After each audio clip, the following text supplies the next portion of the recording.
Assalamualaikum warahmatullahi wabarakatuh. Selamat datang di SciSnote. Pada video ini, saya mencoba untuk membuat tentang catatan dari rangkaian gempa di Nias yang terjadi pada hari ini, 14 Mei 2021. Ini saya ngambil dari sumbernya USGS. Setidaknya ada 5 kejadian gempa di barat daya Nias.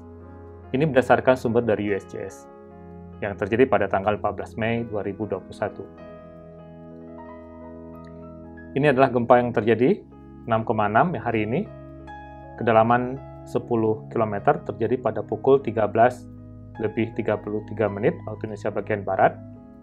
Kemudian gempa ini disusul oleh gempa kedua 5,0, dan ini sepertinya gempa susulan, terjadi pada pukul 13:43. Kemudian disusul oleh gempa berikutnya pada pukul 14:16. Gempa ketiga, gempa susulan yang ketiga, terjadi pada pukul 14:48. Dan gempa susulan yang keempat, terjadi pada pukul 16:16. Magnitudonya 4,9. Ini berdasarkan sumber dari USGS. Kemudian kalau kita coba merujuk ke sumber dari INA-TWS, ini dari BMKG, inatws.bmkg.go.id, maka kita akan menemukan 11 kejadian gempa di barat daya Nias.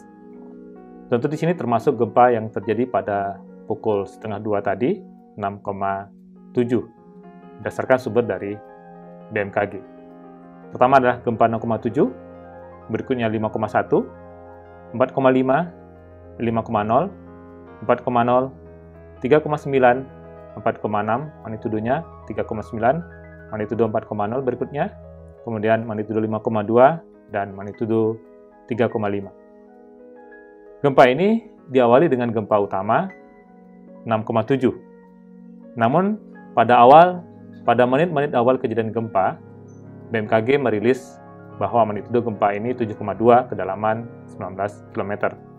Kemudian seiring dengan jumlah data yang diterima, dan BMKG melakukan pemutakhiran informasi dari parameter gempa ini, magnitudo gempa 6,7 dan kedalaman sumber gempa 10 km. Dan ini tidak jauh berbeda dengan apa yang dirilis oleh USGS, 6,6 magnitudonya dan kedalaman sumber gempa 10 km. Gempa ini dirasakan di Gunung Sitoli, Kabupaten Nias, Nias Barat, Nias Selatan dengan MMI 3 sampai dengan 4, kemudian di Banda Aceh MMI 3 dan Aceh Tengah MMI 2. Ini berdasarkan sumber dari BMKG.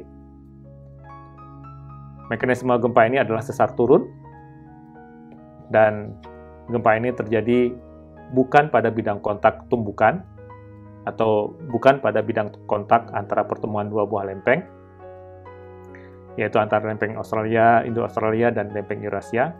Tetapi gempa ini terjadi pada kerak samudra, jadi sebuah zona di luar bidang kontak dari pertemuan dua buah lempeng tektonik, dan terjadi di dalam lempeng kerak samudra, dan ini memperlihatkan adanya zona authorized normal fault. Jadi sebuah bagian yang tertarik, kemudian terjadi opening di situ, dan membangkitkan gempa-gempa dengan sumber mekanismenya sesar turun, seperti yang terlihat pada gambar ini. Dan jika kita perhatikan dalam 30 hari terakhir, maka setidaknya ada 9 kejadian gempa pada lokasi yang berdekatan dengan gempa 14 Mei 2021. Ini berdasarkan sumber dari USGS, termasuk gempa yang terjadi pada hari ini.